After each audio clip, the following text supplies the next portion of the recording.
കുട്ടികളിൽ കാണുന്ന എല്ലാ പ്രശ്നങ്ങൾക്കും പരിഹാരമുണ്ട്. അത് എല്ലാം കുട്ടികളിൽ തന്നെ ആയിക്കൊള്ളണമെന്നില്ല. ചിലപ്പോൾ അതിൻ്റെ പരിഹാരം പേരൻസിലായിരിക്കും, ചിലപ്പോൾ അതിൻ്റെ പരിഹാരം അവരുടെ സ്കൂളിങ്ങിലായിരിക്കും. എല്ലാം കുട്ടികളിൽ തന്നെയാണ് പ്രശ്നങ്ങളെന്ന് കരുതുന്നത് തന്നെ ഒരു വൈകല്യമാണ്. എല്ലാ പ്രശ്നങ്ങൾക്കും പരിഹാരമുണ്ട്. ആ പ്രശ്നത്തിനെ പരിഹരിക്കണമെന്നുണ്ടെങ്കിൽ നമ്മളിൽ വളരെ പോസിറ്റീവായിട്ടുള്ളൊരു ആറ്റിറ്റ്യൂഡ് ഉണ്ടാവണം. മാതാപിതാക്കൾ അതിന് പ്രോപ്പറായിട്ട് ഗൈഡൻസ് എടുക്കാനും കൃത്യമായിട്ട് കാര്യങ്ങളൊക്കെ ഒന്ന് മനസ്സിലാക്കാനും ഒക്കെ ശ്രമിച്ചാൽ എല്ലാ പ്രശ്നങ്ങളെയും നമുക്ക് പരിഹരിക്കാനും നമ്മുടെ കുട്ടികളെ കുറേ കൂടെ മെച്ചപ്പെടുത്തിയെടുക്കാനും ഒക്കെ സാധിക്കും. നമ്മൾ വിചാരിക്കുന്ന പോലെ തന്നെ എല്ലാ കാര്യങ്ങളും പരിഹരിക്കണമെന്ന് ആഗ്രഹിക്കുന്ന ഒരു വൈകല്യമാണ്. ചിലപ്പോൾ അവിടെ ആയിരിക്കത്തില്ല, അല്ലെ അങ്ങനെ ആയിരിക്കത്തില്ല അതിൻ്റെ സോൾവിങ് നടക്കേണ്ടത്. കുട്ടികളെ പ്രത്യേകമായിട്ട് മനസ്സിലാക്കിയൊക്കെ വരുമ്പോൾ അവർക്ക് പറ്റുന്ന രീതിയിൽ ഒരുപാട് റീഓർഗനൈസേഷൻസൊക്കെ കുട്ടികളുടെ ജീവിതത്തിലും കുടുംബജീവിതത്തിലൊക്കെ വരുത്തേണ്ടതായിട്ട് വരും. ചിലപ്പോൾ നമ്മൾ ജോലിയിൽ നിന്നൊക്കെ മാറി അല്ലെങ്കിൽ നമ്മുടെ കരിയറിലൊക്കെ ഒരു മാറ്റം വരുത്തിയൊക്കെ കുട്ടികളുടെ ജീവിതത്തെ കുറച്ചുകൂടെ ക്വാളിറ്റി ഉള്ളതാക്കാനായിട്ട് നമ്മൾ ശ്രമിക്കേണ്ടതായിട്ട് വരും. അപ്പം അങ്ങനെ നമ്മൾ ജീവിതത്തിൽ നല്ലൊരു കുടുംബജീവിതത്തെക്കുറിച്ച് നല്ല ഒരു ജീവിത വിജയത്തെക്കുറിച്ചൊക്കെ ആഗ്രഹിക്കുന്നെങ്കിൽ ചില നഷ്ടങ്ങളുമൊക്കെ നേട്ടങ്ങളാണ് എന്ന് മനസ്സിലാക്കുന്നത് നന്നായിരിക്കും. അതിനെക്കുറിച്ചാണ് ഈ വീഡിയോ സംസാരിക്കുന്നത്.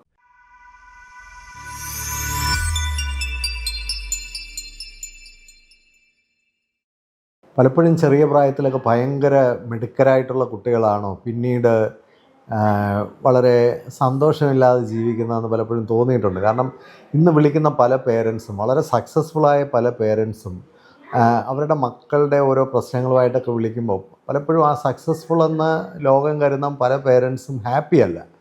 അപ്പോൾ ഞാൻ പലപ്പോഴും അത്തരത്തിലുള്ള പ്രത്യേകിച്ച് വളരെ വലിയ ജോലിയിലൊക്കെ ഇരിക്കുന്ന എൻജിനീയർമാർ, ഡോക്ടേഴ്സ്, പ്രൊഫസേഴ്സ്, അപ്പോൾ ഇവരുടെയൊക്കെ വീടുകളിൽ പലപ്പോഴും കുട്ടികൾക്ക് പല പ്രശ്നങ്ങളും ഉണ്ടായിട്ട് വിളിക്കുമ്പോൾ നമ്മളൊരു പേരൻസിൻ്റെ ഒരു ഹാപ്പിനെസ് കോഷ്യൻ്റ് നോക്കുമ്പോൾ പലപ്പോഴും ആ ഹാപ്പിനെസ് വളരെ കുറവാണ്. ഒരുപക്ഷെ അതിൻ്റെ കാരണം എന്താണ് എന്ന് ഞാൻ ചിന്തിക്കാറ്. ഞാൻ ഇന്ന് എൻ്റെ ഒരു അമേരിക്കയിലുള്ള ഒരു കസിനുമായിട്ട് ഈ കാര്യം വളരെ ഡീറ്റെയിൽഡായിട്ട് ഞാൻ ചർച്ച ചെയ്തു. അപ്പം എനിക്ക് മനസ്സിലായ ഒരു കാര്യം, ചെറിയ പ്രായത്തിൽ വളരെ മിടുക്കരായിട്ടുള്ള കുട്ടികൾക്ക് പലപ്പോഴും അവരുടെ ഒരു കരിയർ തിരഞ്ഞെടുക്കുന്നതിലൊന്നും വലിയ ഓപ്ഷൻസ് ഇല്ല. കാരണം നിങ്ങൾ മിടുക്കരായി കഴിഞ്ഞാൽ നിങ്ങൾ സമൂഹത്തിലെ ഈ നേരത്തെ തിരഞ്ഞെടുത്ത് വെച്ചിരിക്കുന്ന ചില പ്രൊഫഷൻസൊക്കെ ഉണ്ട്, ഡോക്ടർ, എൻജിനീയർ, ഇങ്ങനെയൊക്കെയുള്ള കാര്യങ്ങൾക്ക്, അല്ലെങ്കിൽ ഏറ്റവും വലിയ യൂണിവേഴ്സിറ്റികളിൽ ഇങ്ങനെയൊക്കെ മാത്രമേ നിങ്ങൾക്ക് പോകാൻ പറ്റുള്ളൂ. നേരെ മറിച്ച് ഒരു ക്ലാസ്സിൽ അത്രയൊന്നും ശ്രദ്ധിക്കപ്പെടാത്ത കുട്ടികളാണെങ്കിൽ അവർക്ക് കുറേ കൂടെ ഫ്രീഡം ഉണ്ട്. അവരിൽ നിന്ന് അധികമൊന്നും ആരും എക്സ്പെക്റ്റ് ചെയ്യാത്തത് കൊണ്ട് അവർക്ക് കുറേ കൂടെ ഫ്രീഡം ഉണ്ട്. കുറേ കൂടെ അവർക്ക് ഫ്രീ ആയിട്ട് എക്സ്പ്ലോർ ചെയ്യാനും എക്സ്പെരിമെൻ്റ് ചെയ്യാനും അവർക്ക് പതുക്കെ അവരെ ഡിസ്കവർ ചെയ്യാനും അവർക്കൊരു സന്തോഷവും ഇഷ്ടവുമൊക്കെയുള്ള മേഖലയിലൊക്കെ എത്തിച്ചേരാനുമുള്ള സാധ്യതകൾ വളരെ കൂടുതലായിരിക്കും. എനിക്ക് തോന്നുന്നു അതുകൊണ്ടാണ് പലപ്പോഴും ഈ ചെറിയ പ്രായത്തിൽ വളരെ മിടുക്കരായിട്ടുള്ള ആൾക്കാരും എന്നാൽ ചെറിയ പ്രായത്തിൽ അത്ര മിടുക്കരല്ലാത്ത ആൾക്കാരെയും വെച്ച് നോക്കുമ്പോൾ ഒരു അഡൽട്ട്ഹുഡിൽ കൂടുതലും ഹാപ്പി ആയിട്ടുള്ളത് അത്ര മിടുക്കരല്ലാത്തവരാണ് എന്ന് പലപ്പോഴും തോന്നിയിട്ടുണ്ട്. ഇതൊരു എൻ്റേതായ ഒരു അന്വേഷണത്തിൽ നിന്ന് ഞാൻ കൂടുതലായിട്ട് മനസ്സിലാക്കിയിട്ടുള്ള ഒരു കാര്യമാണ്. മാത്രമല്ല ഇങ്ങനെയുള്ള കാര്യങ്ങളിലൊക്കെ നടന്നിട്ടുള്ള പല സ്റ്റഡീസിലും ഈ ക്ലാസ്സുകളിലൊക്കെ ഭയങ്കര മിടുക്കരായിരുന്നവരെ ഒരു 50 വർഷം കഴിഞ്ഞൊക്കെ അന്വേഷിച്ചപ്പോൾ അവരത്ര ഹാപ്പി അല്ല, അല്ലെങ്കിൽ അവരൊന്നും ജീവിതത്തിൽ അത്ര സാറ്റിസ്ഫൈഡ് അല്ല, അവരത്ര കണ്ടൻറ്റഡ് അല്ല. നേരെ മറിച്ച് ക്ലാസ്സിലൊക്കെ അല്പം ഉഴപ്പന്മാരായിട്ടൊക്കെ നടന്നവരും അത്ര ബ്രില്യൻ്റ് അല്ലായിരുന്നവരും അത്ര സ്മാർട്ട് അല്ലാതിരുന്നവരും ഒക്കെ പിന്നീട് അവരുടെ ലൈഫിൽ ഒരു കുറേ കൂടെ ബെറ്ററായിട്ട് സസ്റ്റെയിൻ ചെയ്യുകയും കുറേ കൂടെ ബെറ്ററായിട്ട് ഫങ്ഷൻ ചെയ്യുകയും ഒക്കെ ചെയ്തിട്ടുള്ളതായിട്ട് പല മൂവീസും പല സ്റ്റഡീസും ഒക്കെ വായിച്ചിട്ടുണ്ട്. അപ്പോൾ ഇതിൽ നിന്ന് മനസ്സിലാക്കേണ്ട ഒരു കാര്യം എന്താണെന്ന് ചോദിച്ചാൽ നമുക്കിതിൽ നിന്ന് എന്ത് പഠിക്കാമെന്നുള്ളതാണ് ഇന്നത്തെ ഈ വീഡിയോയിലൂടെ ഞാൻ ഡിസ്കസ് ചെയ്യാനായിട്ട് ആഗ്രഹിക്കുന്നത്. നമ്മുടെ കുട്ടികൾ മിടുക്കരാണ് എന്നുള്ളത് കൊണ്ട് മാത്രം അവരെ പിടിച്ച് ചില പർട്ടിക്കുലർ പ്രൊഫഷനിൽ മാത്രമേ ഇടാവൂ എന്ന് ചിന്തിക്കരുത്. ക്ലാസ്സിൽ ഫസ്റ്റ് കിട്ടുന്ന ഒരു കുട്ടിയാണെന്ന് പറഞ്ഞാൽ അത് നീറ്റ് എഴുതണമെന്നും ഡോക്ടർ ആകണമെന്നും ഒരു നിർബന്ധം വയ്ക്കരുത്. അതവർ എൻജോയ് ചെയ്യാൻ സാധ്യതയുണ്ടോ, അവരുടെ സ്കിൽസൊക്കെ അതുമായിട്ട് അസോസിയേറ്റ് ചെയ്യാൻ പറ്റുന്നതാണോ, അവരുടെ പേഴ്സണാലിറ്റി ആ മേഖലയിലൊക്കെ സ്യൂട്ടബിളാണോ, ഇത്രയെങ്കിലുമൊക്കെ ഒന്ന് ചിന്തിക്കാനുള്ളൊരു വിസ്ഡം പേരൻസ് പലപ്പോഴും കാണിക്കുന്നത് നല്ലതാണ്. കാരണം ഇനിയുള്ള കാലത്ത് ഏത് ജോലിയിലേക്ക് നിങ്ങൾ പോയാലും അതിനൊരു എക്സ്ട്രാ അഡ്വാൻറ്റേജ് ഒന്നുമില്ല. എല്ലാ മേഖലയും ഒരുപോലൊക്കെ തന്നെ ഉള്ളൂ. വലിയ എക്സ്ട്രാ അഡ്വാൻറ്റേജ് ഒന്നും ഒരു ഫീൽഡിലും ഉണ്ടാകാൻ പോകും. അപ്പോൾ കുറേയെങ്കിലുമൊക്കെ അവർ സന്തോഷമുള്ളതും അവർക്ക് പറ്റുന്നതും അവർക്ക് യോജിക്കുന്നതുമായിട്ടൊക്കെയുള്ള മേഖലയിൽ പോകുന്നതായിരിക്കും പലപ്പോഴും നല്ലത് എന്ന് തോന്നിയിട്ടുണ്ട്. അതുപോലെ പലപ്പോഴും പേരൻസ് അൺഹാപ്പി ആകുമ്പോൾ കുട്ടികളിൽ ഒരുപാട് തരത്തിലുള്ള മെൻ്റൽ ഇമോഷണൽ പേഴ്സണാലിറ്റി ഇഷ്യൂസ് ഉണ്ടാകാനുള്ള സാധ്യത വളരെ കൂടുതലാണ്. ഞാനിപ്പോൾ കഴിഞ്ഞ ദിവസങ്ങളിലൊക്കെ പല പേരൻസുമായിട്ടും കുട്ടികളുടെ കാര്യങ്ങൾ ചർച്ച ചെയ്യുമ്പോൾ പേരൻസിൽ ഒരു സാറ്റിസ്ഫാക്ഷൻ ഇല്ല. പേരൻസ് അങ്ങോട്ടും ഇങ്ങോട്ടും സാറ്റിസ്ഫൈഡ് അല്ല. ഹസ്ബൻഡും വൈഫും തമ്മിൽ ഇപ്പോൾ ഇന്നലെ ഞാൻ ഇടപെട്ട ഒരു പേരൻ്റാണ്. അവർ വളരെ ക്വാളിഫൈഡ് ആയിട്ടുള്ള 2 പേര്, ഇന്ത്യയിലെ ഒരു ഭയങ്കര അഡ്വാൻസ്ഡ് ആയിട്ടുള്ളൊരു സിറ്റിയിൽ വളരെ എന്താ പറയുക, ഒരു അപ്പർ മിഡിൽ ക്ലാസ് ബാക്ക്ഗ്രൗണ്ടിൽ ജീവിക്കുന്നവരാണ്. എല്ലാം പെർഫെക്റ്റ്ലി ഓൾ റൈറ്റ്. നമ്മളൊരു മെറ്റീരിയൽ സ്റ്റാൻഡേർഡ്സൊക്കെ വെച്ച് നോക്കുമ്പോൾ എല്ലാ തരത്തിലും അവളൊരു വളരെ എലീറ്റ് ആയിട്ടുള്ളൊരു ഫാമിലിയാണ്. പക്ഷെ പ്രശ്നം എന്താണെന്ന് ചോദിച്ചാൽ മകൻ ഭയങ്കരമായിട്ടിപ്പോൾ ഈ സൈബർ അഡിക്ഷനിലാണ്, ഭയങ്കര ദേഷ്യമാണ്, ഭയങ്കര ബിഹേവിയറൽ പ്രോബ്ലംസാണ്. അപ്പോൾ ഇതിനകത്ത് ഡീപ്പായിട്ട് അനലൈസ് ചെയ്തപ്പോൾ മനസ്സിലായത്, സത്യം പറഞ്ഞാൽ ആ കുട്ടിയുടെ പ്രോബ്ലം സോൾവ് ചെയ്യണമെങ്കിൽ തന്നെ അതിന് മുമ്പ് ഈ ഹസ്ബൻഡും വൈഫ് ഈൽഡ് ആകേണ്ടതായിട്ടുണ്ട്. കാരണം ഇവർ വലിയ നിലയിലൊക്കെ ജീവിക്കുന്നവരാണെങ്കിൽ പോലും അവരൊട്ടും സാറ്റിസ്ഫൈഡ് അല്ല. കാരണം ഹസ്ബൻഡിൽ നിന്ന് പ്രതീക്ഷിക്കുന്ന കാര്യങ്ങളൊന്നും വൈഫിന് കിട്ടുന്നില്ല, വൈഫിൽ നിന്ന് പ്രതീക്ഷിക്കുന്ന കാര്യങ്ങളൊന്നും ഹസ്ബൻഡിന് കിട്ടുന്നില്ല. ഒരുപാട് പേര് ജോലിക്കൊക്കെ ഉണ്ട്, സഹായിക്കാനൊക്കെ ഉണ്ട്, എങ്കിലും ഹസ്ബൻഡും വൈഫും അങ്ങോട്ടും ഇങ്ങോട്ടും ഒരു സാറ്റിസ്ഫാക്ഷൻ ഇല്ലാത്തവരാണ്. അവർ പൊതുവേ ഈ വൈഫ് ഹസ്ബൻഡിൻ്റെ കുറ്റങ്ങളൊക്കെ ചെറിയ പ്രായം മുതലേ ഈ കുട്ടികളോട് പറയുകയാണ്. അപ്പോൾ കുട്ടികൾ എപ്പോഴും കേൾക്കുന്നത് ഡിസാറ്റിസ്ഫൈഡ് ആയിട്ടുള്ള ഒരു അമ്മയുടെ ഫാദറിനെ കുറിച്ചുള്ള കംപ്ലയിൻറ്റ്സ് കേട്ടാണ് ഈ കുട്ടികൾ വളരുന്നത്. അപ്പോൾ അതിൻ്റെ ഒരു പ്രോബ്ലം ഞാൻ കുട്ടിയിൽ കണ്ടത്, കുട്ടി ഭയങ്കര സ്ട്രെസ്ഫുള്ളാണ്. കുട്ടിക്ക് മാത്രമല്ല, ഈ അപ്പനെ ഇങ്ങനെ എപ്പോഴും ഹ്യൂമിലിയേറ്റ് ചെയ്ത് സംസാരിക്കുന്നത് അമ്മയാണെന്നുള്ളത് കൊണ്ട് തന്നെ ഈ അമ്മയോടൊരു ഭയങ്കരമായ വിരോധം ഈ കുട്ടിക്കുണ്ടാകുകയും കുട്ടിയെ കൂടുതലും ഹാൻഡിൽ ചെയ്യേണ്ട വരുന്ന അമ്മയായതുകൊണ്ട് അമ്മയുമായിട്ട് വലിയ പ്രശ്നങ്ങളിലേക്ക് കുട്ടി വരുന്നു. അപ്പോൾ ആ പ്രശ്നം അവോയ്ഡ് ചെയ്യാനായിട്ടാണ് അമ്മ എന്താണോ പറയുന്നത് അതിൻ്റെ നേരെ വിപരീതമാണ് ഈ കുട്ടി കാണിച്ചുകൊണ്ടിരിക്കുന്നത്. അപ്പോൾ മൊബൈൽ ഫോണൊക്കെ കൂടുതൽ നേരം ഇരുന്ന് കളിക്കുന്നത് പോലും അമ്മയെ ഇറിറ്റേറ്റ് ചെയ്യുക എന്നുള്ളൊരു ലക്ഷ്യത്തോടു കൂടിയാണ്. അപ്പോൾ എന്നാൽ അപ്പനും അവിടെ റെസ്പെക്റ്റ് കിട്ടുന്നുമില്ല. അപ്പനെ അതിനകത്ത് ഇടപെട്ടൊന്ന് ശരിയാക്കാൻ നോക്കുമ്പോൾ അപ്പനും റെസ്പെക്റ്റ് കിട്ടുന്നില്ല. കാരണം അപ്പൻ്റെ റെസ്പെക്റ്റ് ഓൾറെഡി ഈ അമ്മ ചെറിയ പ്രായം മുതലേ പറഞ്ഞ് ഇല്ലാതാക്കിയിട്ടുമുണ്ട്. അപ്പോൾ ഇതൊക്കെ നമ്മൾ മനസ്സിലാക്കേണ്ടത്, നമ്മളൊരു പേരൻ്റ് ആയിരിക്കുമ്പോൾ we have more higher responsibility towards children. നമ്മൾ കുഞ്ഞുങ്ങളെ വളർത്തുമ്പോൾ വളരെ സൂക്ഷിച്ച് നമ്മൾ പറയുന്ന വാക്കുകളും നമ്മൾ സൃഷ്ടിക്കുന്നതാണ് അവരുടെ മനസ്സിലെ ബന്ധങ്ങൾ എന്ന് പറയുന്നത്. നമ്മളുണ്ടാക്കുന്ന പ്രശ്നങ്ങളൊക്കെ, വീട്ടിലുണ്ടാക്കുന്ന പ്രശ്നങ്ങളൊക്കെ ഈ കുഞ്ഞുങ്ങളുടെ ഇന്നർ വോയിസായിട്ട് മാറുന്നുണ്ട്. അപ്പോൾ ഇതിൻ്റെയൊക്കെ ഒരു ഔട്ട്കമാണ് കുട്ടികളിൽ ഉണ്ടാകുന്നത്. അപ്പോൾ സ്വാഭാവികമായിട്ടും ഇത് നമ്മൾ മനസ്സിലാക്കേണ്ട ഒരു കാര്യമാണ്. അതുപോലെ ഞാൻ ഈ അടുത്തിടയിലൊരു കുട്ടി, അവളൊരു 40 years ആയി, കല്യാണമൊന്നും കഴിച്ചിട്ടില്ല, പെൺകുട്ടിയാണ്. പേരൻസ് എപ്പോഴും ഈ കുട്ടി കല്യാണം കഴിക്കാത്തതിനെക്കുറിച്ചൊക്കെ വറീഡാണ്. അപ്പോൾ ഞാൻ ഈ കുട്ടിയുമായിട്ടൊരു ദീർഘമായിട്ടൊരു ഡിസ്കസ് ചെയ്തപ്പോൾ ഞാൻ മനസ്സിലാക്കിയത്, ഈ പേരൻസ് ഇപ്പോഴും അവർ സെറ്റിൽഡ് ആയിട്ടില്ല, അല്ലെങ്കിൽ അവർ എക്യുപ്ഡ് ആയിട്ടില്ല. അവരവരുടെ പ്രശ്നങ്ങളെല്ലാം ഈ കുട്ടിയെ വിളിച്ച് പറയുക, ഈ കുട്ടിയാണ് ഇപ്പോഴും ചെന്നിട്ട് അവരുടെ ഇടയിലെ പ്രശ്നങ്ങൾ തീർക്കുന്നതും അവരുടെ പേഴ്സണൽ ഇഷ്യൂസ് തീർക്കുന്നതും അവരുടെ ഫാമിലി ഇഷ്യൂസ് തീർക്കുന്നതും. അപ്പോൾ കുട്ടി എന്നോട് പറഞ്ഞത്, എന്നെ സംബന്ധിച്ച് ഫാമിലി മാരേജ് എന്നൊക്കെ കേൾക്കുമ്പോൾ തന്നെ ഒരു അഡീഷണൽ ബേർഡനും ഒരു അഡീഷണൽ റെസ്പോൺസിബിലിറ്റിയും ആവശ്യമില്ലാത്ത പ്രശ്നങ്ങളും ഇതാണ് ഞാൻ ചെറിയ പ്രായം മുതലേ എക്സ്പീരിയൻസ് ചെയ്യുന്നത്. അപ്പോൾ പേരൻസ് കുട്ടികളെ കൂടുതൽ പ്രഷറിലാക്കിയാൽ, അല്ലെങ്കിൽ ഒരു ഫാമിലിയുടെ സ്മൂത്ത്നെസ്സും ഒരു ഫാമിലിയുടെ സന്തോഷവും ഫാമിലിയുടെ ഒരു ജോയും ഒക്കെ അല്ല, പകരം അതിൻ്റെ ഒരു നെഗറ്റീവ് പാർട്ടാണ് കുട്ടികളിലേക്ക് ട്രാൻസ്ഫർ ചെയ്യുന്നതെങ്കിൽ വളർന്നു വരുന്ന കുട്ടികൾ ആരോഗ്യപരമായ ഒരു കുടുംബജീവിതത്തെക്കുറിച്ചൊന്നും ചിന്തിക്കത്തില്ല, നല്ല ഒരു പാർട്ട്ണറെ ജീവിതത്തിലേക്ക് കൊണ്ടുവരുന്നതിനെക്കുറിച്ചുള്ള കോൺഫിഡൻസ് കാണത്തില്ല. അപ്പോൾ പേരൻസ് ആരോഗ്യപരമായി ജീവിച്ചില്ലെങ്കിൽ കുട്ടികളിൽ ഒരുപാട് തരത്തിലുള്ള ഇമോഷണൽ സൈക്കോളജിക്കൽ പേഴ്സണാലിറ്റി ഇഷ്യൂസ് ഉണ്ടാകുന്നു. ഇത് പിന്നീട് അവർക്കൊരു ഫാമിലിയൊക്കെ ഡെവലപ്പ് ചെയ്യാനായിട്ട് തടസ്സമാകുന്നു.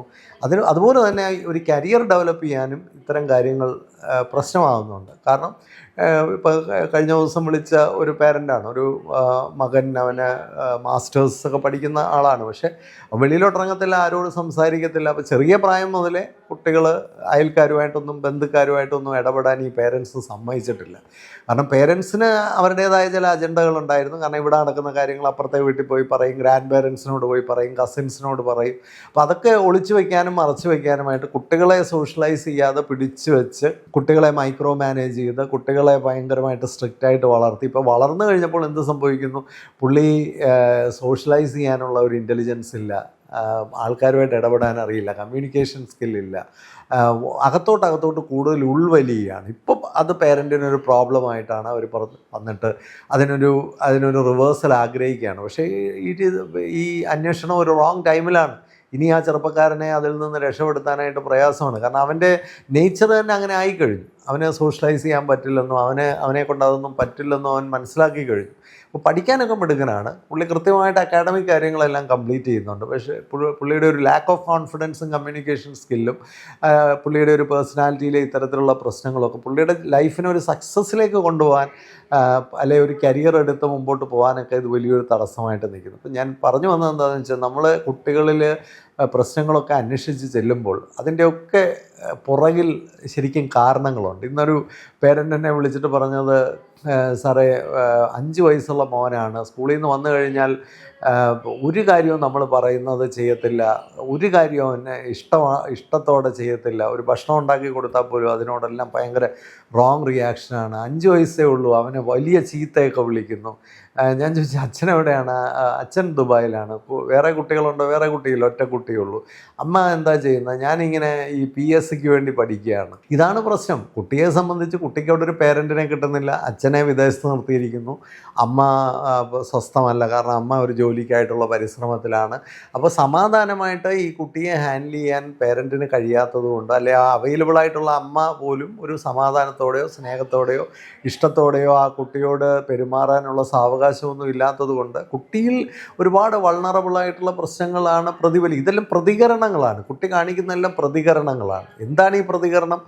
നമ്മളോടുള്ള ദേഷ്യമാണ്. കാരണം നമ്മളിൽ നിന്ന് പ്രതീക്ഷിക്കുന്ന ഒരു പേരൻറ്റിങ്ങോ ആശ്വാസവും സന്തോഷവും സ്നേഹവും കെട്ടിപ്പിടിക്കലും ഉമ്മ കൊടുക്കലും ഒന്നും അതിന് കിട്ടുന്നില്ല. അപ്പോൾ സ്വാഭാവികമായിട്ടും നമ്മളോടുള്ള ഇറിറ്റേഷൻസാണ് ഇതിലൂടെയൊക്കെ കാണിക്കുന്നത്. വേറൊരു അമ്മ എന്നെ വിളിച്ചു, സാറേ ഒറ്റ മോനാണ്, ഞാൻ എറണാകുളത്താണ് ജോലി ചെയ്യുന്നത്, പിന്നെ ഹസ്ബൻഡ് ചെന്നൈയിലാണ് ജോലി ചെയ്യുന്നത്, മോന് ഭയങ്കര പ്രോബ്ലം, ഗ്രാൻഡ് പേരൻസിൻ്റെ കൂടെയാണ് നിൽക്കുന്നത്. സ്വാഭാവികമായിട്ടും കാരണം അച്ഛന് ഒരു സ്ഥലത്ത്, അമ്മ വേറൊരു സ്ഥലത്ത്, ഗ്രാൻഡ് പേരൻസിൻ്റെ കൂടെയൊക്കെ ചെറിയ പ്രായത്തിലൊക്കെ അവരുമായിട്ടൊക്കെ അഡ്ജസ്റ്റ് ചെയ്ത് ചിലപ്പോൾ പോയെന്നിരിക്കും. ഒരു ലെവൽ കഴിഞ്ഞാൽ കുട്ടികൾ അത്തരത്തിൽ അതുമായിട്ടൊക്കെ സഹകരിച്ച് പോകണമെന്നില്ല. അവർക്ക് ചിലപ്പോൾ അവിടെയൊക്കെ വലിയ ഇറിറ്റേഷൻസ് ഉണ്ടാകും. ഗ്രാൻഡ് പേരൻസിന് പലപ്പോഴും പേരൻറ്റിങ് നടത്താൻ പറ്റില്ല. അവർ പലപ്പോഴും ചെയ്യുന്ന ഒരു പാമ്പറിങ് ആണ്. ആദ്യകാലത്തൊക്കെ കുഴപ്പമില്ലാതിരിക്കാൻ വേണ്ടി അവരെ എല്ലാ തരത്തിലും പാമ്പർ ചെയ്തൊക്കെ കൊണ്ടുവരും. കുറച്ച് കഴിയുമ്പോഴത്തേക്ക് നമുക്ക് പാമ്പർ ചെയ്ത് കൊണ്ടുവരുന്ന കുട്ടികൾ പിന്നീട് ഭയങ്കര അഡമൻ്റ് ആകുകയും ഡിമാൻഡിങ് ആകുകയും ഒക്കെ ചെയ്തു കഴിഞ്ഞാൽ ആ സമയത്ത് ഈ ഗ്രാൻഡ് പേരൻസിന് മാനേജ് ചെയ്യാൻ പറ്റില്ല. അപ്പോൾ സ്വാഭാവികമായിട്ട് പേരൻറ്റിനെ വിളിച്ച് പറയും. ഈ സമയത്ത് പേരൻറ്റ് ഇൻഫ്ലുവൻസ് ചെയ്യാനായിട്ട് ചെന്ന് കഴിഞ്ഞാൽ അവരുമായിട്ട് ഈ പേരൻറ്റുമായിട്ട് കുട്ടി സഹകരിക്കത്തില്ല. കാരണം കുട്ടിയുടെ മനസ്സിൽ തന്നെ ഒരു ചോദ്യമുണ്ട്, ഇതുവരെ നിങ്ങൾ എവിടെയായിരുന്നു, നിങ്ങളും ഞാനും തമ്മിൽ എന്താ ബന്ധം?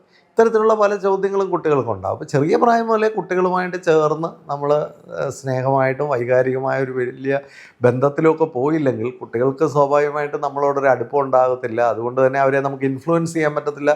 ഇൻഫ്ലുവൻസ് ചെയ്യാൻ പറ്റാത്ത കുട്ടികളെ നമുക്ക് മാറ്റിയെടുക്കാൻ പറ്റില്ല. അപ്പോൾ കുട്ടിയുടെ ജീവിതത്തെ മോഡിഫൈ ചെയ്യണമെന്നുണ്ടെങ്കിൽ ചെറിയ പ്രായം മുതലേ കുട്ടികളുമായിട്ട് നമുക്ക് നല്ലൊരു സ്നേഹവും നല്ലൊരു വൈകാരിക ബന്ധവും നല്ല കമ്മ്യൂണിക്കേഷനും ഒക്കെ ഉണ്ടാവണം. അത് നമ്മളിപ്പോൾ ദൂരെയാണ് ജോലി ചെയ്യുന്നെങ്കിൽ പോലും ആ കിട്ടുന്ന സമയങ്ങൾ അവരുമായിട്ട് നല്ല സ്നേഹത്തിൽ ഇടപെടാനൊക്കെ ശ്രമിക്കണം. അപ്പോൾ ഇവിടെ ഈ ദൂരെ ജോലി ചെയ്യുന്ന അമ്മ എന്നോട് പറഞ്ഞത്, ഞാൻ വീക്കെൻഡിലാണ് വീട്ടിലോട്ട് ചെല്ലുന്നത്, വീട്ടിലോട്ട് ചെല്ലുമ്പോഴത്തേക്ക് അവൻ്റെ പഠിത്ത കാര്യങ്ങൾ ഇങ്ങനെയുള്ള കാര്യങ്ങളൊക്കെയാണ് ചോദിക്കുന്നത്. അത് കുട്ടിക്ക് ഇഷ്ടമല്ല. കുട്ടി അന്നേരം ചിന്തിക്കുന്നത് പഠിത്ത കാര്യം മാത്രം അന്വേഷിക്കാനായിട്ട് വരുന്ന ഒരു അമ്മ എനിക്കെന്തിനാണ്?